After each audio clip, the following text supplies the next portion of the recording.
uống đảo ha. Vâng, đã có các bạn tham gia bài chỉ còn một áo cuối duy nhất của nhân và trong cùng ngày hôm nay đâu phần giải tư giải khuyến khích đó là M7369 Đỗ Quang Đạo.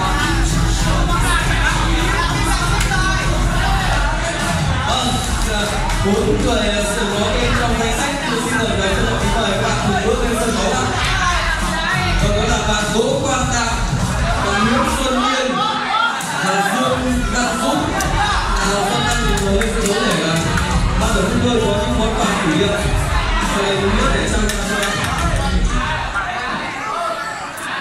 Cũng xin được trân trọng kính mời anh Quang và anh Trường cùng lên sân khấu để có những quà kỷ niệm trao cho các bạn có tên trong danh sách của kính mời.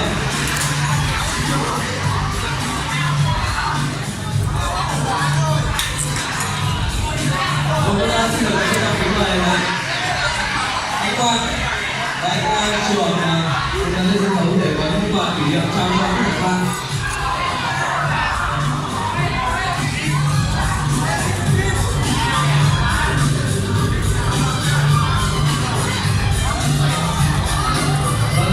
Chúc mừng tất cả các bạn có tên trong danh sách và cùng gửi đến các bạn có những phần quà thật là ý nghĩa.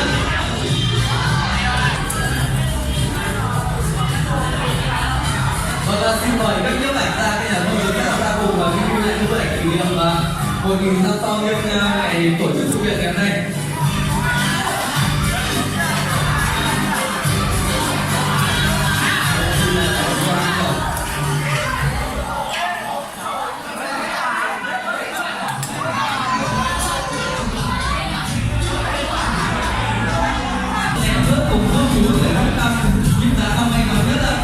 Cùng lấy những phần quà ý nghĩa.